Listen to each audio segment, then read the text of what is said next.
დაუბრუნდით პირდაპირ ეთერში 16 წლის ქართველი პიანისტი თებერვალში გრემის ყოველწლიურ დაჯილდოებაში მიიღებს მონაწილეობას. ბექა გოჩიაშვილის პირველი სადებიუტო ალბომი გრემის 6 ნომინაციაშია წარდგენილი.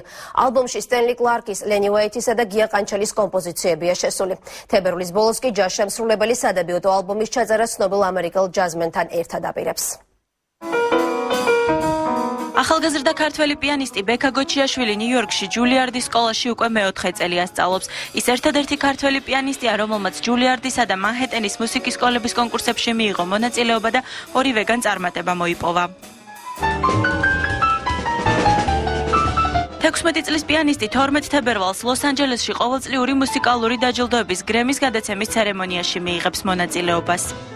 გრემზე ერთხელ იყო გამოსული იყო ეგ როგორც აი მაშინ მოიგო ვუნდერკინდების ის იყო კონკურსი ამერიკაში და როგორც ბავშვები სამი ერთ-ერთი ბექა იყო ტრიო გამოვიდა და გრემზე შეასრულეს. ახლა უკვე მიპატიჟებულია როგორც გამომსვლელი გრემზე. ქართველი პიანისტის პირველი პედაგოგი ზურა რამიშვილი გრემის დაჯილდოებაზე ბექა გოჩიაშვილის მოხვედრას ამერიკელი დრამერის ლენი უაითისა და ბასის სტენლი კლარკის დამსახურებად მიიჩნევს. სწორედ მათ გაგზავნეს გოჩიაშვილის ალბომი საკონკურსოდ. შეხვდა ისეთ მუსიკოსს როგორც არის ჩიკ კორეა, რომელმაც ასევე ძალიან მოიხიბლა ბექათი და გოჩი დაუდგა და უკვე მეგავარსკვლავებთან ჩაწერა ფირფიტაც. ცნობილმა პიანისტმა პირველი ალბომის ჩაწერა სახელწოდებით ბექა, რომლის შეძენის საშუალებაც ქართულ მსმენელს მალე ექნება.